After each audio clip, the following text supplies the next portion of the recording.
This is more about the rape story. This is for me a eureka moment. Okay. You've been following this story. Frankie's being anally raped. My mom's standing in the kitchen. She panics. She doesn't say anything. This is what happens.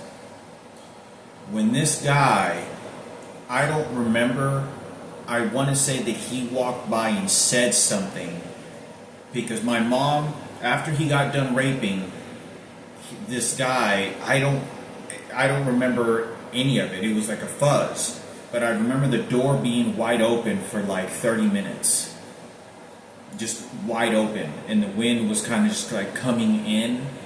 And it was bright and shiny outside. And he's sort of walking and picking up his clothes or something like that. And my mom just staying in the kitchen. Frankie's still hiding underneath the bed. And he's like walking to the bathroom very quickly, then walking to like my room or like the living room, picking up the few belongings he has. And he walks into the kitchen, but he walks by, but I want to say he takes a glance at my mother, and my mother just standing there. Now when he does this guy's downstairs. When I'm talking about my mother being here forced to be ass fucked, hear her son get ass fucked, he's now directing me toward the crucifix while I'm having this conversation to benefit Ken Cooper and the President of the United States for white supremacy and for the niggas. I'm telling you, this faggot piece of shit downstairs is the one that's doing it and setting up these electronic devices while I'm telling you about this ass fucking, because they want to make the excuse. They already got their fucking trash can to get away for anything they want. So I want to make this video in desperation for my mother.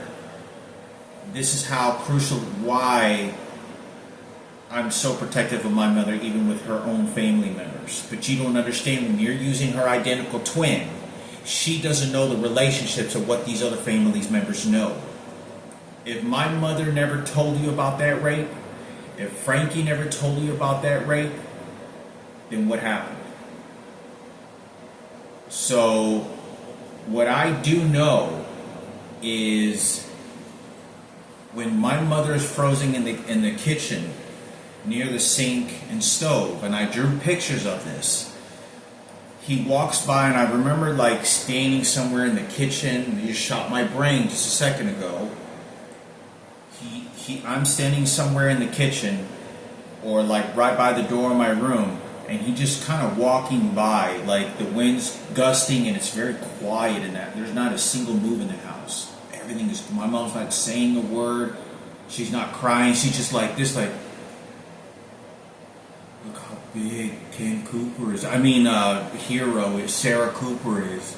I mean, the guy that raped the shit out of Frankie. Anyway, but that's what I'm trying to say, is Frankie, the guy that raped Frankie, and my mother just standing like this, like you can have the kid. And I'm standing there, and I don't know if he said something or he said like that to her and threatened her.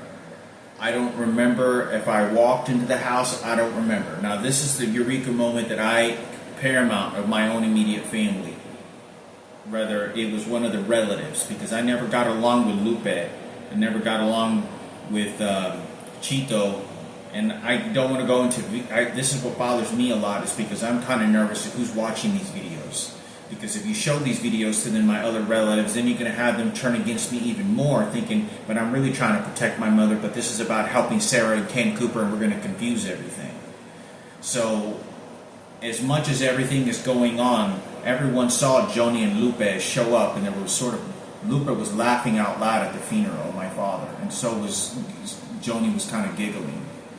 But I don't know, because I think Joni's straight, and I know Joni, she can navigate has some good stability navigation.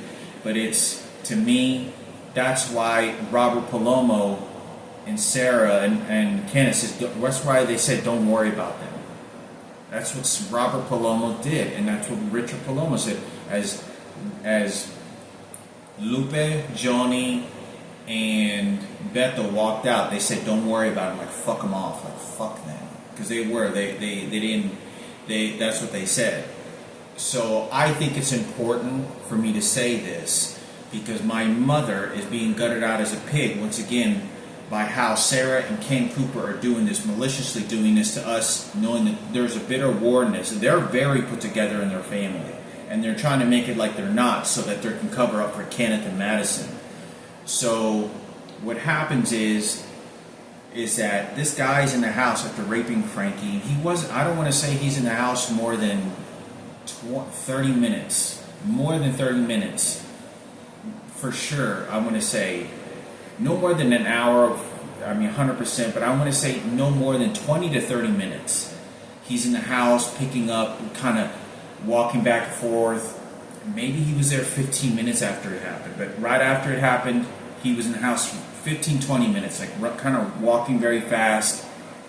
I don't know if he went to the bathroom and cleaned. I don't know if he went and got back the knife. But I remember this is sort of, I don't know if he went outside just for a second to look, smoke a cigarette. I don't know. I don't remember. He didn't smoke cigarettes that I can remember. He might have. That's maybe when I went over to check Julian or Frankie underneath the bed, and that's maybe where I saw him, and then I got out of the room very quickly because this guy was going to come back, because I needed to check on him to see if he was going to be okay. And it wasn't until he confirmed me leave, and that's when I wanted to go. That's that. I do know that I was worried that I couldn't go, because I didn't run to Frankie's room. This is what I do know, 100%. I didn't run to Frankie's room right when that guy was walking around the house. I didn't want to go in there because I knew it was something. I was scared, and there was a bad zone. That was a bad area. I didn't go in there. I waited until he was just leaving, and then I went to go look for Frankie, because I was scared to go to what. But he was walking in the house and he leaves. I don't know if he could have came by, which is very likely if he's a high level, if he's a criminal, if he's somebody that did something really bad. It's very likely that he said, "If you do anything, I'll fucking kill you and your kids." And he had a knife, and he would have said it, because he's pulling a knife to my mom's throat. He throws her in the bathroom first, like grabs her bitch, like the power of Ken Cooper, like he's dragging her by the shirt, and like by the arm and body, fucking in there, bitch. And then there's like quietness for like a minute or two, like a minute or two. I'm not too sure. It was for like 30 seconds, and I didn't know what was going on. It was like 30 seconds or minutes. So he was like threatening her and doing all this other shit. Walks out, and then he told you stay right there, and this is when he pulled the knife up to her throat. Kill you, motherfucker. And he has a knife pulled up to her throat. The way that Ken Cooper rescued her. I know, I'm just throwing this in because this is white power. Sarah Cooper, just like you had the GED who rescheduled it. I know you're watching this. Anyway, my mom gets out. He rapes Frankie. He's walking through the house, and then he leaves. This is whenever I go then run to save Frankie to find out how he's doing. And there's like, the stench is so bad, but there's like blood. There's like this red shit. At this time, I don't understand and don't associate. It's hard for me to associate blood, but I know that something is going on that's not normal. There's a smell, but I don't associate blood with rectum, but that's what happens when you get raped viciously. Because when I saw this guy, I'm not kidding you, as loud as Frankie was screaming for the screams were so loud, like blood-curdling scream, it was a blood-curdling scream. It was a type of scream that it wasn't like fucking a kid being whipped by mom or dad's belt, or he didn't get a Nintendo, for a Kenneth Nintendo for Christmas, or like he was, fucking burn himself necessarily on a stove. It was a blood-curdling scream for a long period of time. For like for like a minute, like 2 minutes, like maybe, I don't even know. It lasts for a while, and it was just a matter of just waiting for the screams to stop. And when I opened the door, all I saw was him sitting on the bed doing this to Frankie, and Frankie was just doing this and just doing that. Like, I swear he was jumping up and just do like this. And he had his hands on his thighs, and he was just doing this, like, and this is what he was doing. And he was just doing that, and he was just doing that to Frankie. And that's only when I walked in. I don't know if he did a Ken Cooper position and, turned him over, and then Sarah Cooper rescued him again. So, anyway, that's what I saw. But what I'm trying to get to in this situation, I don't know if I shared that. I've shared most of everything already on video. But what I want to make paramount of anything of this is if this guy threatened my mother. Because I don't remember him doing that. I remember him looking at my mother and just maybe like pointing. But he came by in the kitchen and made eye contact with my mother again. So he had to have. He's walking through the house, and I just remember the door was like as bright as this shit behind me. The door was wide open. Like, he opened the door wide open, I think because he wanted to look outside to see if there was cops or anybody that was going to show up. But it was it was a blood-curdling scream. And I remember I got a quick glimpse of Frankie's face as, he was just doing this. And Frankie had his hands on his thighs, and he was just bouncing like that. And he was bouncing pretty fucking high off the ground. So I wanted to make this conversation because I know Sarah Cooper wants to be a rescuer, and the gay community and the transgenders, and President Barack Obama is going to make Kenneth a transgender hero, and they're going to wash it all away. For Kenneth and the police department, because he's a detective and he's just smarter than stupid. And but anyway, moving on. Fine. I don't know of the circumstances. Now, this is the most eureka situation that I need to talk about. Like I've been telling you in this video. If this guy threatened my mother, which is, regardless of the situation, even if he didn't threaten my mother after he did it, because I don't know the details of when a Ken Cooper detective goes through it with his people and his gay community and whites, from Michael Jackson and the president, to say, does it make a difference that a guy threatens you at the beginning of his homicide or before his criminal activity? And does it make a difference that he threatens you 2 times, once in the beginning and he threatens you after he does the crime? Does it make a difference? Because I talked about he made that first threat, and I don't know what he said to my mother in the bathroom, because I just stood there like not knowing what was going on. So I think it's important, because if he came back, I saw him look at my mother when he got done. And I want to say, if I do remember him, he looked at her and went like this.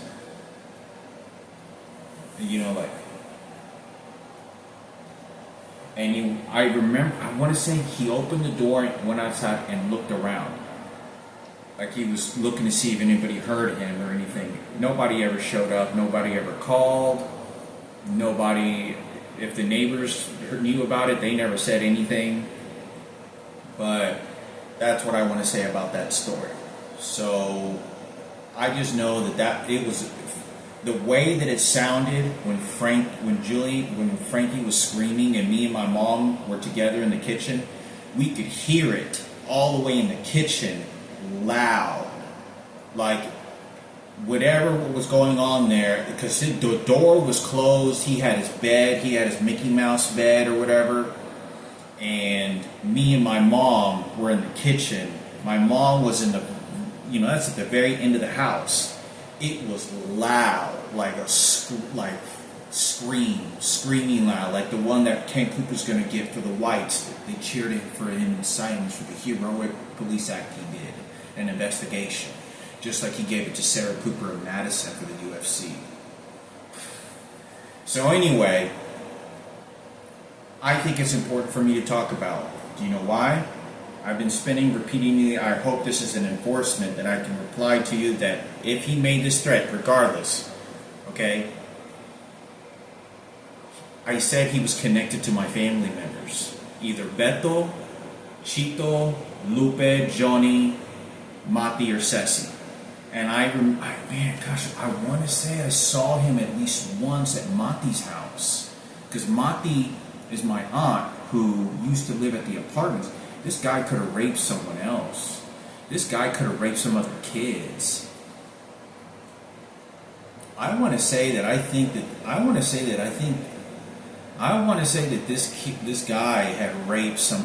He had to have raped other kids that he was, because he, in the apartments that my aunt Mati used to go to by R.O. Turner, it used to be called Creekside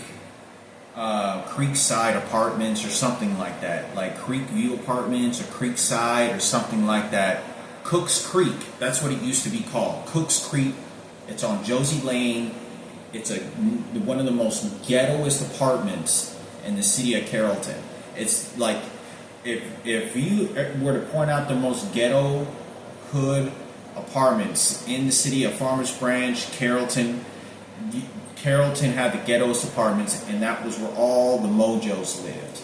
It was literally just filled with mojos, and that's what they used to always say, because people in high school, they used to talk about it, middle school, everyone knew that was like where all the wetbacks and Mexicans, there was a lot of death and bad shit that happened there, a lot. In fact, I used to go there when I was like 17 or 16 with Robert Zarate. We used to personally go to Coast Creek to buy a 12-pack, to buy beer at a custom apartment. There used to be a guy there that used to sell beer, and it was after hours, and he would sell for like triple the price for a 24-pack of beer. And that's what he used to do. I used to do that with Daniel Box used to take us there a couple of numbers of times. But anyway, I wanted to say this, that I think it's important for me to talk about, because at this apartment complex it was bad. And I remember going there with Mati, and I want to say I saw this guy there. So this guy could have raped other little kids. I'm almost positive, because I remember I feel this bad vibe about him, like he's targeting me. And he's targeting me, and I remember seeing his face, and I could tell by the predatorial look, the only reason he's not getting away with it is because there's other people around. That's the only reason why. So when I'm at this, because I remember he was with Mati, but anyway, if you go to Mati, Lupe, Johnny, or Ceci, he's connected, pretty rooted deeply in that family. I don't know where he came from. He was a worker, a distant friend. I talked about that I went with my uncle a long time ago, and he knew that something had happened. And I talk about that this is the same guy. I talked about that Frankie was crying sort of in this small garage, kind of, and there was a bunch of these lawnmowers, and it was real muddy, and there was like 2 Rottweilers with a bunch of puppies outside guarding all the lawnmowers, and it was like a 3-mile drive on a straight road, and it was real windy, like a tornado was going to happen. It was real windy. I remember it was like a tornado, and I was looking, and it felt like a tornado was, before it starts raining, and it felt like a tornado. And I drew the pictures of this. Me and my uncle and Frankie go to this house, and when we get there, this guy it thunders really loud, and there's a Rottweiler, and this guy gets bit by the dog, and then he cuts himself, and it's the guy that raped Frankie several years, or like a year or two prior. So a year or two after he had raped Frankie, within that year or two, somewhere around no more than 2 years, I'm gonna say within like a year, I don't know if my Uncle Beto took us there to have a forgiveness story, but he took us there specifically to there, and there were all these tools on the wall, like a mechanic. It was a very small. It was like a small hut. It was smaller than the storage unit that they had. It was like same size and circumference, no larger than that. And it was like a hut though, like a little house hut. And I talk about that you couldn't see what he was doing, and he had the puppy on his hand, and I drew the pictures, and it thundered really loud, and he goes like that, and he cut himself. And I heard, and at the same time he cut himself, is the same time the dog I heard go "Arr!" like scream, and he does that, and I don't know what he's doing. He's making it kind of look like he's working on a small little engine or something like that. And I talked about this. I drew the pictures of it, and then he grabs the dog. Me murió, and I did see the dog. I saw the dog kind of turn around and try to do that, but the dog does that whenever you injure it, even when it's a puppy. And it looked like, and I think he injured the dog or stabbed it, to have the dog retract like that, because then after it happened, he did have blood. The blood was dripping. And he grabbed the dog, and he puts the dog and he hits its ass in it through the little doggy door. And Bethel, I talked about this, is like, he wants to say, he just made a mistake or sorry or I don't know what, but it was no reason, there was no business. But my Uncle Bethel wanted to put some sort of like you're not supposed to do that. Like what the hell's going on? And I drew the pictures that I don't know why we went back to this house. I don't know if the woman that had this little infant baby, I don't know if my mother had this little infant baby, and it makes me think that they targeted my mother. It makes me think that if Julian was an identical twin, and Julian, because Julian wasn't born yet, Julian could have been born, because when that happened, Frankie wasn't older than 9 years old, and I'm 5 to 6 years old when that happens. It's after it is after Michael Jackson. It's after Michael Jackson experience. So by Michael Jackson, I had already been raped by two people. My uncle, and then, I don't know, I just remember collapsing to the ground, punching me, Miguel, and then raping Frankie. But by that time, there was only two people that had these predators. So I had to have been somewhere about 6 years old. I know I wasn't older than 6 years old, because I remember that when this guy was walking in the hall to rape me, and my mom grabbed him and said, "No, not the kid, please, not him. You can have him. You can't. He's just a kid. He's just a baby. He's just a baby." And I remember he picked me up on my arm like this, and literally just picked me up like a monkey hanging on a fucking branch. Like literally picked me up and was picking me up, and I let go of my legs to throw my weight on the ground. And I was like, "Oh, Shmuel, where are you taking me? Where are you taking me?" And I wasn't complaining and fighting back, because I didn't know what he was about to do. He had already sort of built this trust. There was no reason for me to think he was going to do this. So I say this, 100%, he went outside to look if there was police. He went outside to look if he heard. I remember he walked out and stepped for a second, but he was quickly walking back and forth in the house, like picking up shit. And I don't know if he was like picking up shit. Like, I don't know what he was, kind of looking in the mirror, cleaning his hands, picking up a few, and he left. And he could have left walking. I don't know if somebody picked him up. I don't remember him using the phone. He could have gone to Bethel's. I don't know, because Bethel didn't move in. He was living at that house at the time. I don't know where he went. So, anyway, when that happens, I don't know the associations with this, okay? Because if this guy threatened my mother, and he already did this after he left, and made it clear, because I'm going to say he didn't say anything, he just went like this. The way that Sarah Cooper threatened my mother in her face when my dad committed suicide and said, "Bitch, I tell you what you're going to do, what's going to happen with your kids and family." Kind of like that, kind of like, you know, like, but it was real life threatening. So I say this because I think it's important that whoever it is, because that's why my mom, if she never said nothing to any of the family members, that's why. Because this guy, I'm 60 years old. Why did this guy? What I'm so confused is they had a baby infant. There was a baby that came with him that was with us for a couple of days, that then left a couple of days before he did. I don't know who this baby was. It had to have been at least a year or two, no more than 2 years after that we went over to this guy's house, and it was like it was this woman, and then we let them live at our house. So my mom saw this guy again at least a year later, and my uncle Beto knew about it. I don't know if he knew someone said he raped him, but he may have picked up the instinct that something bad happened. But it was worth us going into the house, the car with Frankie. And I remember, I talked about, drew pictures of this, Frankie crying. And I say this is important for me to remember now, because when I think back on it, I feel like it's becoming more fuzzy for me to not being able to remember. And this is how Sarah Cooper and the president want to get away with what they did for the white supremacists and the faggots and the transgenders for Kenneth, because he's the MC for the radio station, and it's time for Jesus Christ forgiveness, and then we move on. And when Frankie had his ass ripped open, you just enjoyed your life.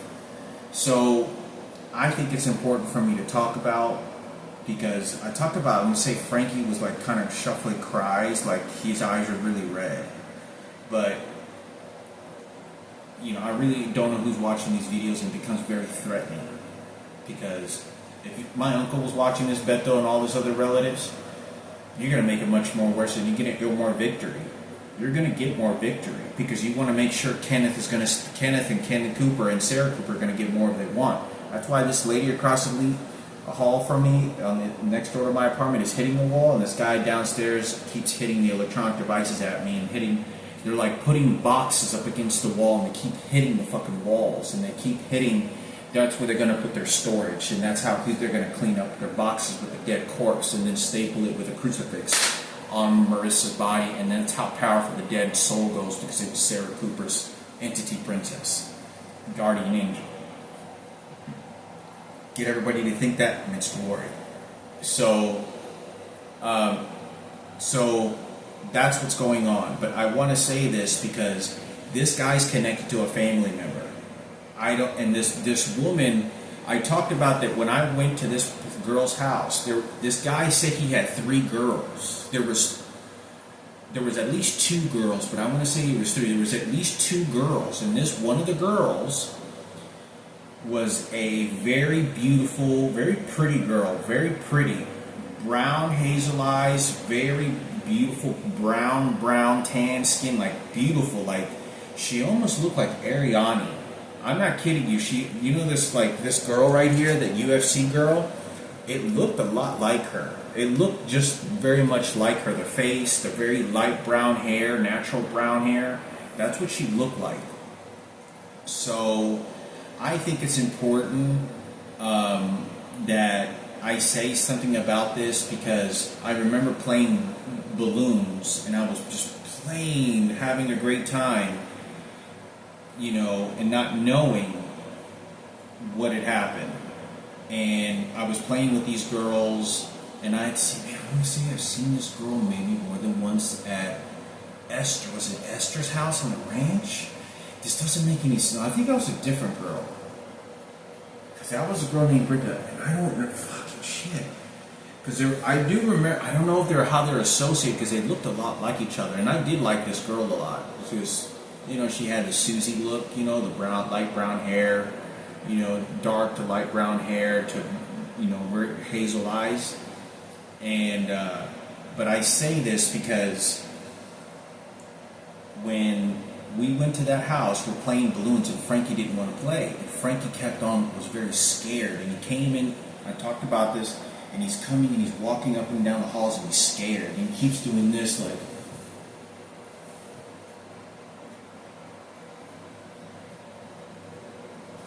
like scared, like looking to see. And I know you're gonna train me to be scared with that because I just did that after Frankie got raped, and then Frankie Jesus Christ for Ken Cooper and Sarah Cooper, and for the president giving me a reward.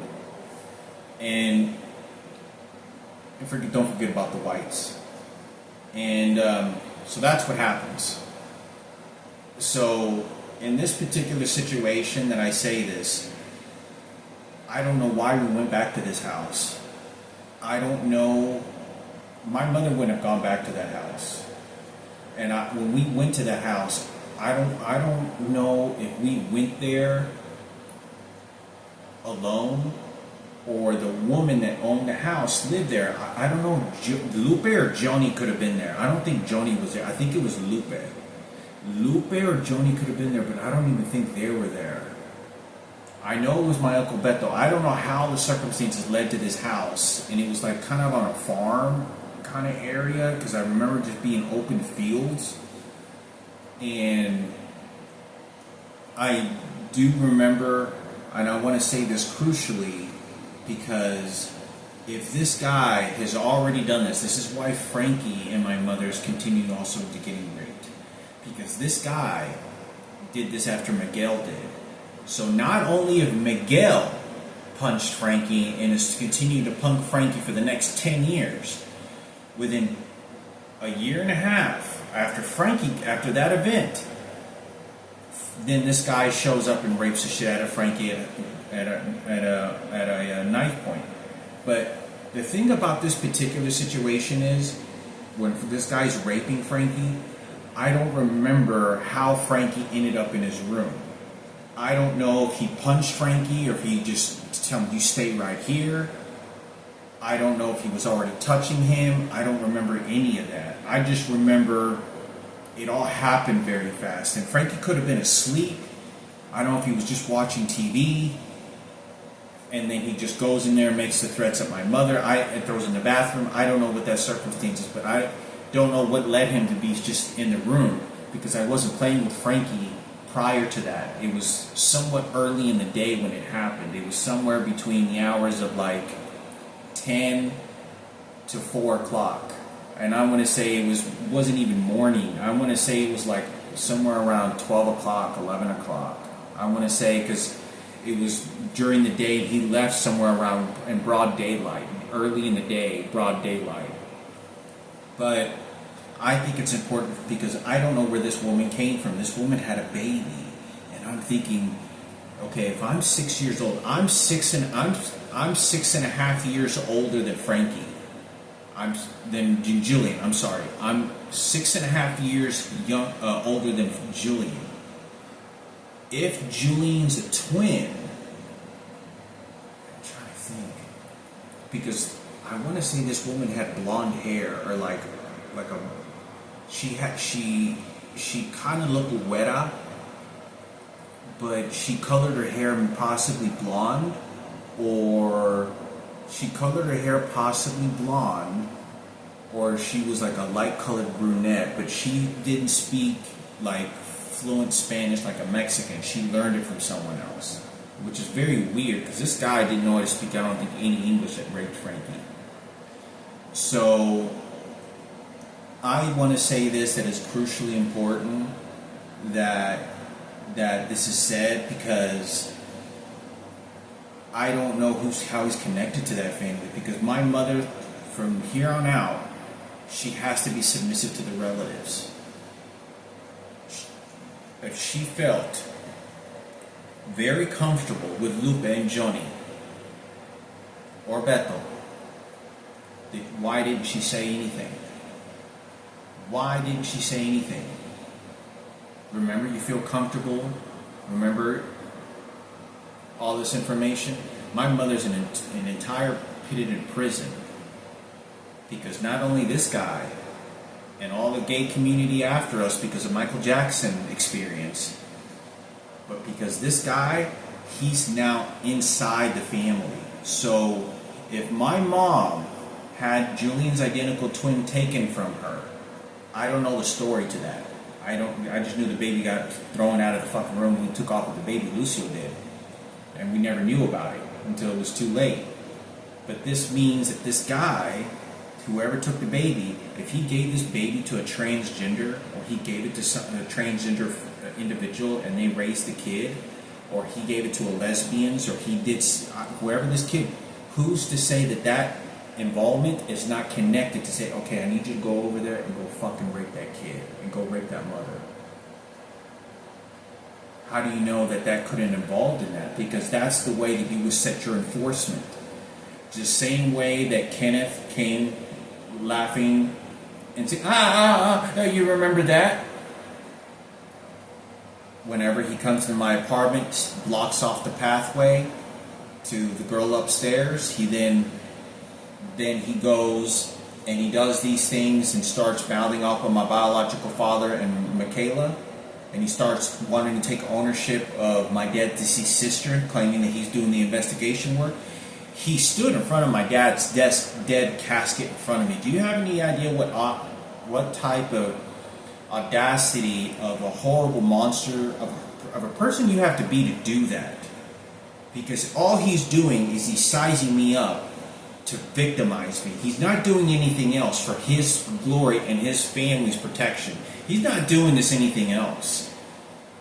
So I need to make this very clear. If Frankie got raped for the next 10 years, this is what this... No, my mom has to be very careful, because this guy's in the inside of our family and is connected to somebody, and I saw him with Maki. So my mom has to be very careful but very loving. So I think it's important so that Sarah Cooper can know this, and you can, make her the glory, and for the president can watch these videos and make it glory for his white supremacists and for the niggas and for this, especially for his transgender movement and gays, and make it all up. Because I know there's nothing more than I have to say in this more video at the peakest of everything, that this is not a fight that I won and was ever going to win and never did. But I think it's important for me to talk about, because in these circumstances,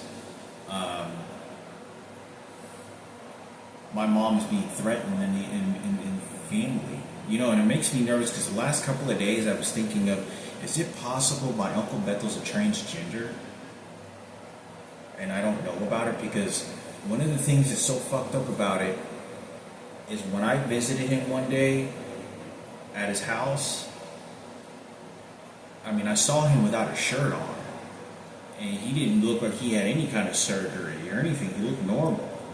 Didn't look like he had anything on his upper body that could have resembled breast of any kind or anything at all. He was wearing swimming shorts and shit and he was barbecuing. But I do remember that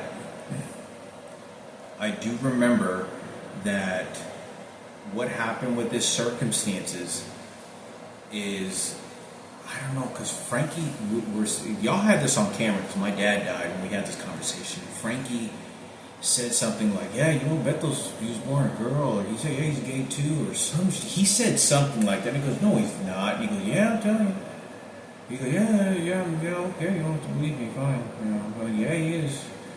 But it's that way he said it. But the reason is that I went to his house, and he looked like he gained a lot of weight very quickly. And all of a sudden, I remember he said, because his hair is very full, and he put baby oil. And then there was a guy, blonde-haired guy, very skinny, and he squatted down. He had a clipboard, and he said something to my uncle. And these guys were like from Brazil or something like that. And he pointed over to the house of my uncle. My house where I lived at. And my uncle just kept his head down, like he may have done something bad.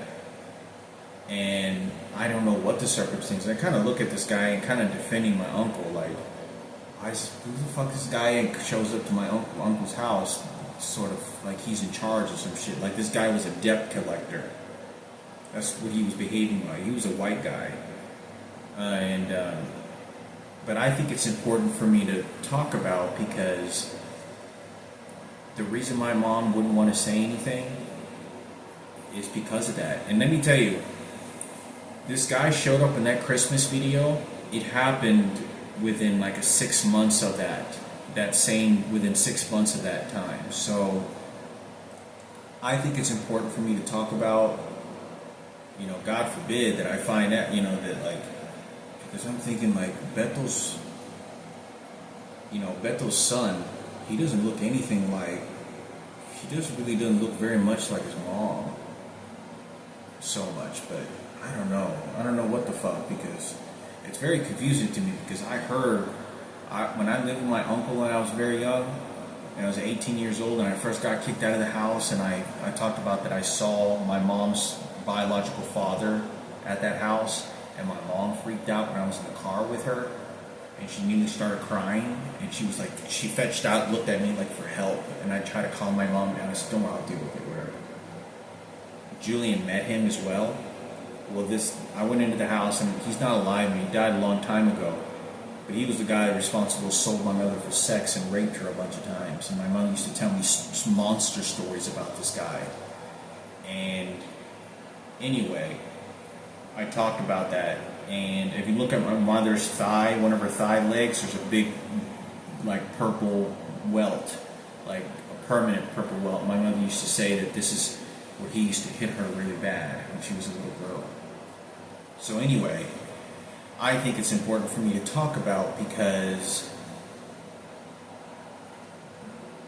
I one day go into the house of my uncle, and I'm sleeping in the room, and I could hear, I'm not making this up, 100%, I could hear Veronica, Sophie, Vanessa's, Chris's mother, moaning, having sex with Beto.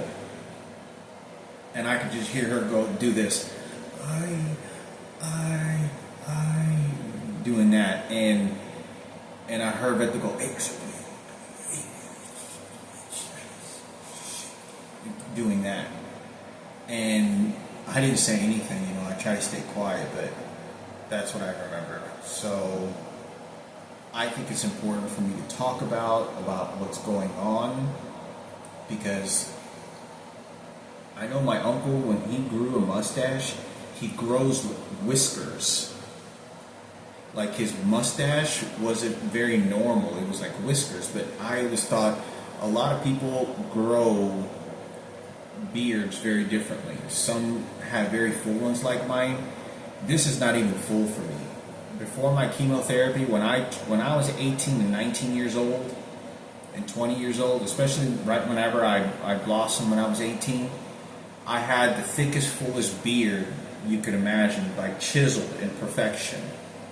And that was natural, but my hair diminished after me plucking it out so many years, and especially after chemotherapy, it thinned out, and that was why. But it's very unusual to have somebody that has beard that looks like whiskers, because the mustache, even when people grow light mustaches, their hair does not grow like that. Even people that have trouble growing facial hair, like beards and goatees, even they don't grow whiskers like that. The whisker, they look like whiskers, like cat whiskers almost, like didn't have very many. And that could be a sign that someone could be using some sort of growth supplement and just kind of grow a little bit of a beard. So I think it's important for me to talk about, because I don't know how this involvement is with my mother, but this guy that raped Frankie is 100% involved in in our family. My mother's not wanting to say anything. So not only Miguel, this guy's inside the family. He's inside the family. So anytime, I don't know how well he was associated with Joni Lupe and Ceci and what's going on, but this is how she has to now get rid of Frankie. And then Sarah Cooper, I told you, bitch. No, I told you, because Sarah Cooper knows about Frankie being raped but doesn't say anything to my mother. But when my dad died, she lies at the funeral right in front of Miguel and Frankie in uniform in front of my dad's casket, but because it's Ken Cooper, the detective work. Because Kenneth is the one that's doing it the whole time for the next 10 years. Not even 10 years, I'm going to say for the next 6 years, this motherfucker. I had let him in my home a couple of times. Showed up with Super K at the radio station. David showed up to my house 2 separate occasions only. It was to put their enforcement. And he's manipulating Frankie and Julian. Julian has no fucking idea what this motherfucker is responsible for doing because they're all trying to protect him. They're all feeling sorry for him. So I think it's important because they're just working out exchanges. If anybody cares about my mother's life, you're going to trust me and you're going to listen to what I have to say. You're going to have to understand it. If this person, do you understand, like, even before I'm telling you this, I know that there was already conflict with Johnny Lupe, my dad's money, because I did not like Lupe. I did not get along with her for shit.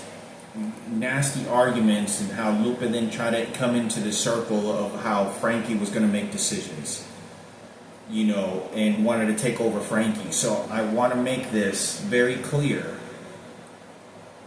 I don't know the inner circle to that when it comes to between Lupe and Johnny and how, and then Mati, I don't know them well enough, but I do know that this guy's involved with one of the relatives, and he was around for several times, numbers of times. I had seen this guy at Cooks Creek Apartments in Carrollton, where Mati used to live.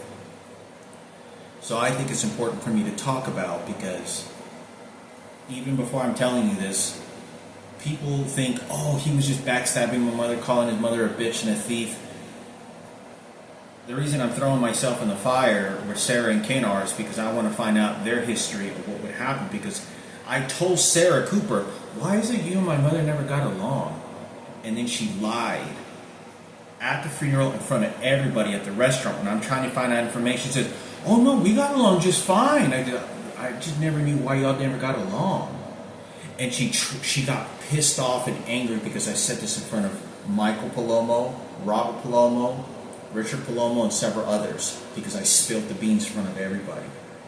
And she was like, I don't know, we talked to her and we got along. And she was trying to change the story because she knows about Miguel raping Frankie and how nasty she was to my mother. So I wanted to make this video. Frankie was being anally raped. And that's why my mom doesn't want to say anything, even when she starts to get harmed. So dream makeovers, home makeovers, yeah, your money was good for Ken Cooper and Kenneth and Madison, because that's white power.